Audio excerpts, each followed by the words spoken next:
ओम शांति। मुरली के मीठे वचन में आप सबका हार्दिक स्वागत है।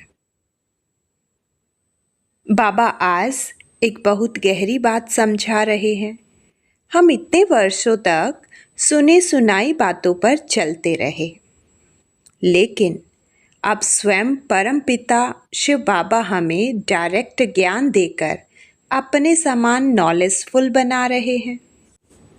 बाबा कहते हैं, अगर जीवन में सच्ची सफलता, अचल अढोल अवस्था और 21 जन्मों का सुख चाहिए तो हर दिन थोड़ा समय निकालकर बाबा की याद में जरूर बैठो।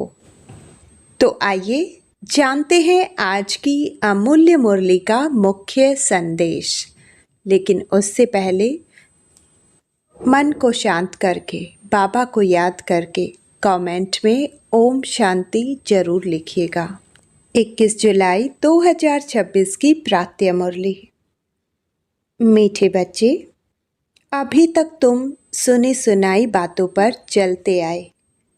अब बाप तुम्हें डायरेक्ट सुनाकर आप समान नॉलेजफुल बनाते हैं। प्रश्न: अच्छे पुरुषार्थी बच्चों की निशानी तथा उनकी अवस्था का गायन क्या है? उत्तर: अच्छे पुरुषार्थी बच्चे मदर फादर को पूरा फॉलो करेंगे, अपने जीवन पर तरस खाएंगे, पूरा अटेंशन रखेंगे, थोड़ा भी समय निकाल बाबा की याद में जरूर बैठेंगे। उनकी अवस्था का गायन है अचल अढोल स्थिर। उन्हें ही महावीर कहा जाता है। गीत: भोलेनाथ से निराला न कोई। ओम शांति। भक्ति मार्ग में दुनिया सिर्फ गाती है, तुम बच्चे अभी समझते हो।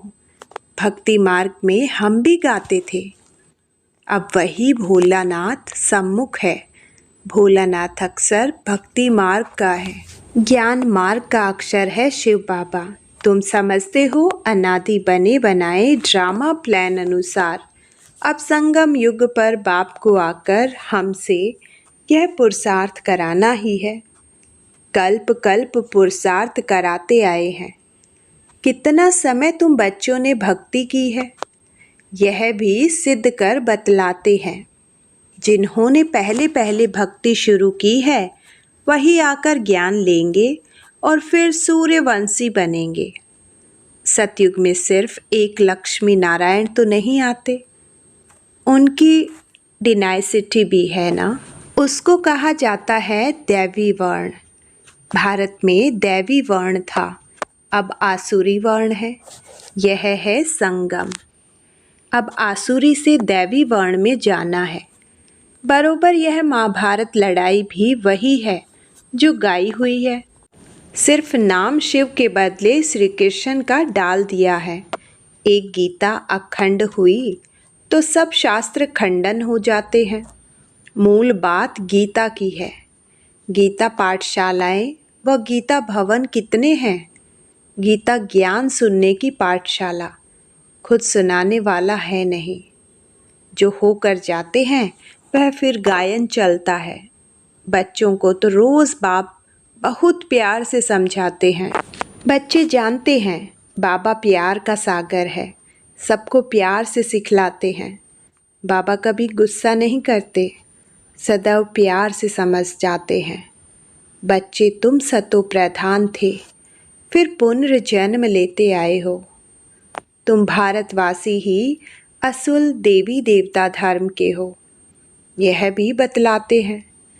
पहले वर्षा लेने कौन आएंगे? जिन्होंने कल्प पहले लिया है वही कहेंगे, बाबा आपके सिवाय हमारा सहायक और कोई नहीं। बाप क्षमा भी तब करेंगे जब संगम युग होगा।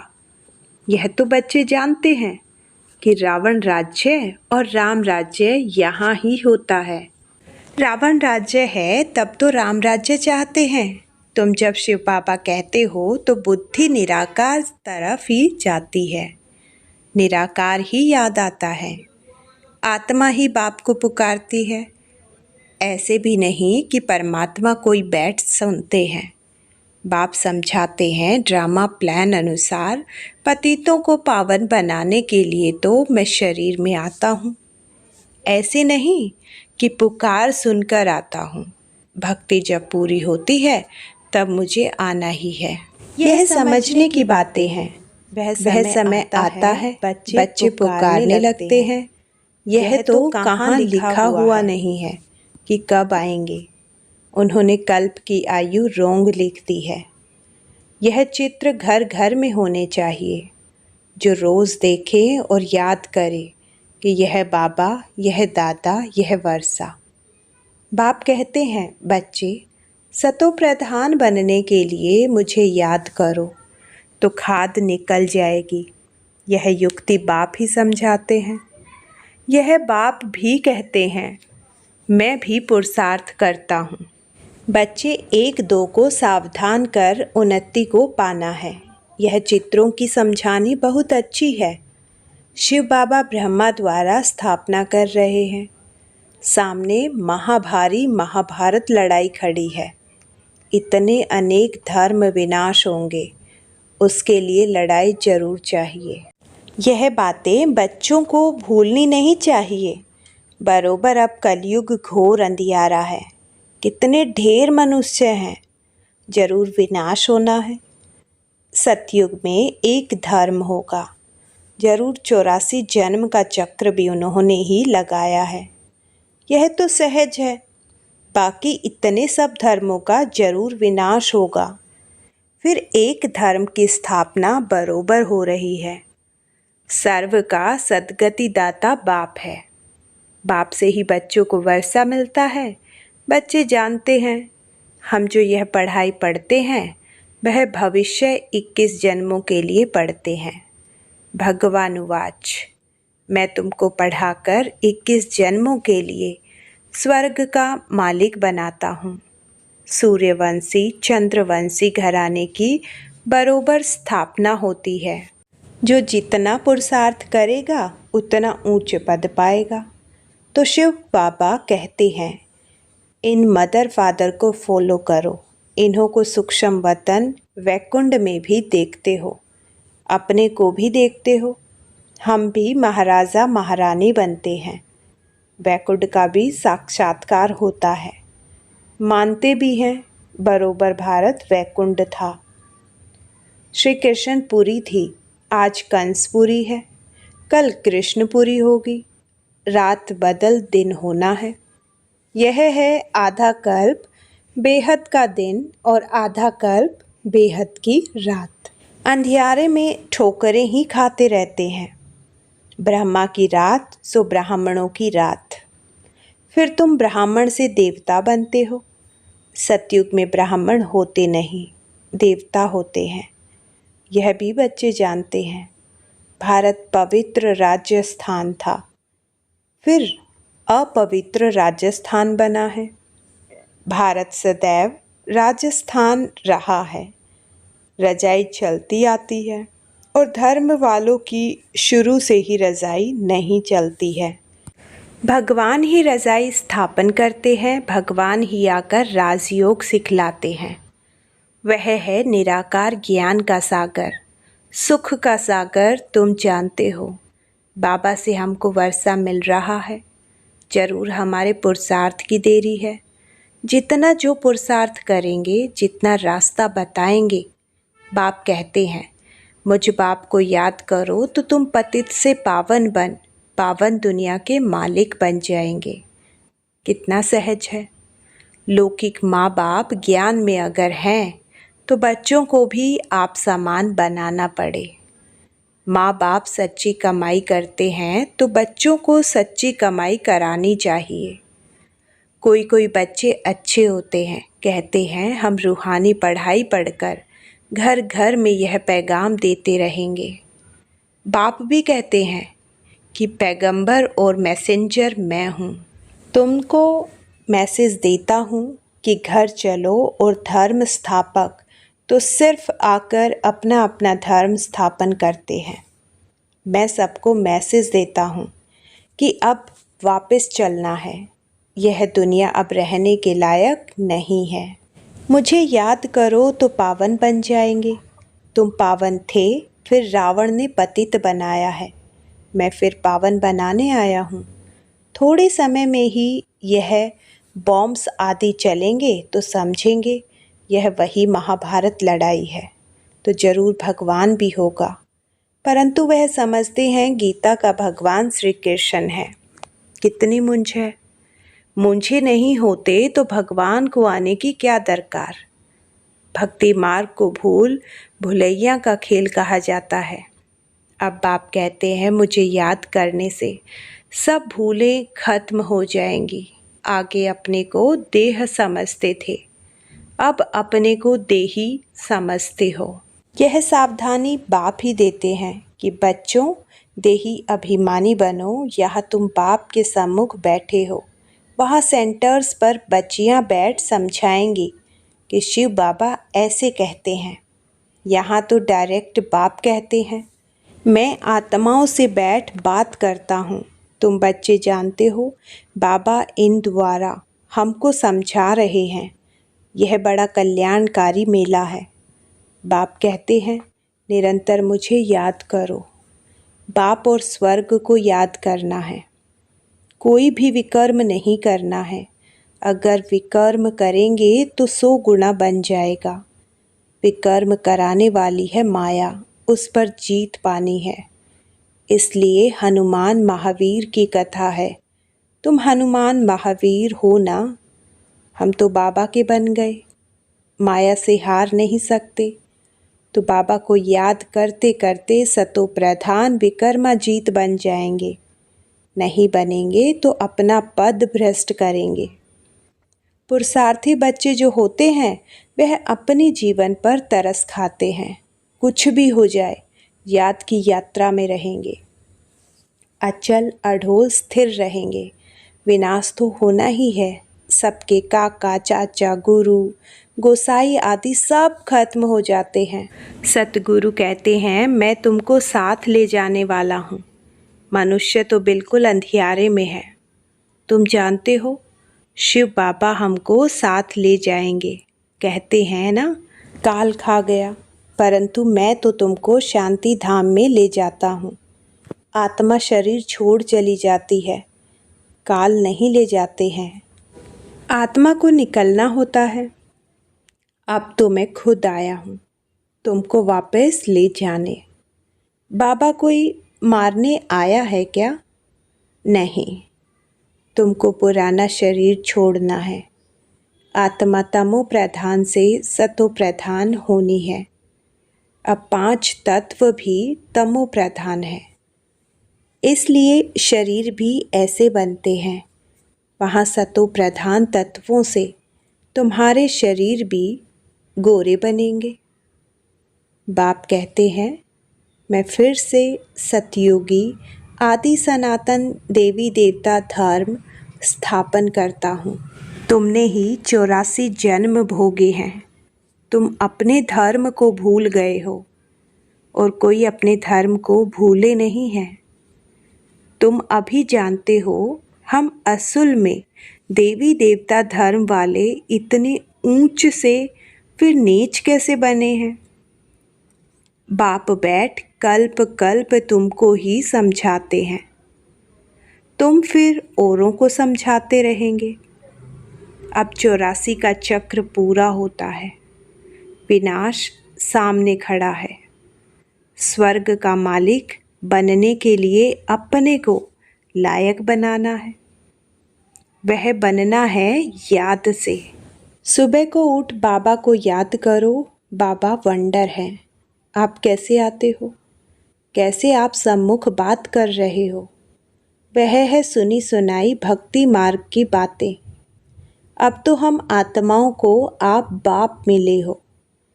आत्मा को बाप मिलता है तो उस प्यार में आकर मिलते हैं। बच्चे बाप के साथ बहुत प्यार से मिलते हैं। यहाँ तो वह निराकार बाप है। गुप्त इसलिए बाबा हमेशा कहते हैं इनसे मिलते हो तो शिव बाबा को याद कर मिलो। मनुष्य तो कुछ भी नहीं जानते हैं। तुम्हारे में भी जो कोई जानते हैं, मेरा बनकर फिर भूल जाते हैं। देह अभिमान में आ जाते हैं, प्रतिज्ञा भी करते हैं, बाबा मैं आपका हो चुका हूँ। मेल चाहे फीमेल, दोनों ही आत्मा कहती है, परंतु शरीर में है तो मेल कहता है आपका बन चुका हूँ। फीमेल कहेगी मैं बन चुकी हूँ। बाबा हम आपसे पूरा वर्षा लेंगे, पूरा याद करेंगे। याद बगैर कट नहीं सकती। तमो प्रधान से सतो प्रधान बन नहीं सकते। सतयुग में तुमको अखंड अटल सुख शांति संपत्ति का 21 जन्म राज्य मिलता है। स्वर्ग का रचयिता बाप जरूर अपना वर्षा देंगे। गाते भी हैं, परवाह है पार ब्रह्मा में रहने वाले परम पिता परमात्मा की। वह तो एक ही बार आते हैं, यह भी समझने की बातें हैं ना। कई तो समझते ही नहीं, आगे चल आँख खुलेंगी। थोड़ी बड़ी लड़ाई लगे। वास्तव में यह यज्ञ रचा हुआ है, लड़ाई भी है। इस यज्ञ का किसी को पता ही नहीं है। रुद्र ज्ञान यज्ञ रचा ही था कि विनाश हो, वह फिर यज्ञ रचते हैं कि विनाश न हो, शांति हो जाए। यह यज्ञ फिर भी रचेंगे। उनको यह पता नहीं है कि विनाश होगा, फिर क्या रहेगा। अभी तुम बच्चे सारे विश्व के आदि मध्य अंत को जानते हो, सबकी बेहद की जन्म कहानी को जानते हो। ऐसे कोई नहीं जो कहे कि परम पिता परमात्मा की हम जीवन कहानी बताते हैं। परमात्मा को ही सब बुलाते हैं ना, घड़ी घड़ी याद करते हैं। कहते हैं ना भगवान ने यह बच्चा दिया, यह किया। कोई कोई यह समझते हैं जिसकी वस्तु थी उसने ले ली। ऐसे भी कोई समझदार पुरुष होते हैं। अनेक प्रकार के मनुष्य हैं। अब तुमको बाप मिला है तो बाप को ही याद करना है। याद से ही कमाई होती है। तुम विष्णुपुरी के मालिक बन जाएंगे। तुम सतयुग से लेकर कलयुग अंत तक सारे चक्र को जानते हो। तुम्हारी बुद्धि में हूबहू ऐसा है जैसे बाप की बुद्धि में है, इसलिए उनको ज्ञान का सागर नॉलेजफुल कहा जाता है। अभी तुम बाप से वर्षा ले रहे हो। तुम बच्चों को अचल स्थिर रहना चाहिए, ऐसे नहीं कि माया घड़ी घड़ी आकर डोलायमान करे। शर्म बूटी छुई मुई नहीं बनना चाहिए। बाप को याद नहीं करने से मुरझा जाते हैं। बाप को याद करने का पुरुषार्थ तुम कर रहे हो। समय नज़दीक आएगा, फिर तुम देखेंगे हमारा पुरुषार्थ अब पूरा हुआ, अंत आ गई। अच्छा, मीठे मीठे सिक्के लदे बच्चों प्रति माता पिता बाप दादा का याद प्यार और गुड मॉर्निंग। रूहानी बाप की रूहानी बच्चों को नमस्ते। धारणा के लिए मुख्य सार नंबर 1, रूहानी पढ़ाई पढ़कर सच्ची कमाई करनी और करानी है। घर चलने का मैसेज सबको देना है। अब कोई भी विकर्म नहीं करना है। नंबर 2, सवेरे उठकर प्यार से बाप को याद करना है। छोटी मोटी बातों में छुई मुई नहीं बनना है। अवस्था को अचल अढोल बनाना है। वरदान, नॉलेज की लाइट माइट द्वारा अपने लक्ष्य को जगाने वाले सदा सफलता मूर्त भव। जो बच्चे नॉलेज की लाइट और माइट से आदि मध्य अंत को जानकर पुरुषार्थ करते हैं, उन्हें सफलता अवश्य प्राप्त होती है। सफलता प्राप्त होना भी लक्ष्य की निशानी है। नॉलेजफुल बनना ही लक्ष्य को जगाने का साधन है। नॉलेज सिर्फ रचयिता और रचना की नहीं, लेकिन नॉलेजफुल अर्थात हर संकल्प, हर शब्द और हर कर्म में ज्ञान स्वरूप हो, तब सफलता मूर्त बनेंगे। अगर पुरुषार्थ सही होते भी सफलता नहीं दिखाई देती है, तो यही समझना चाहिए कि यह असफलता नहीं, परिपक्वता का साधन है। स्लोगन: न्यारे बनकर कर्मेंद्रियों से कर्म कराओ तो कर्मातीत स्थिति का अनुभव सहज कर सकेंगे। अव्यक्त इशारे: ज्वाला स्वरूप स्थिति में रह शक्तिशाली याद का अनुभव करो।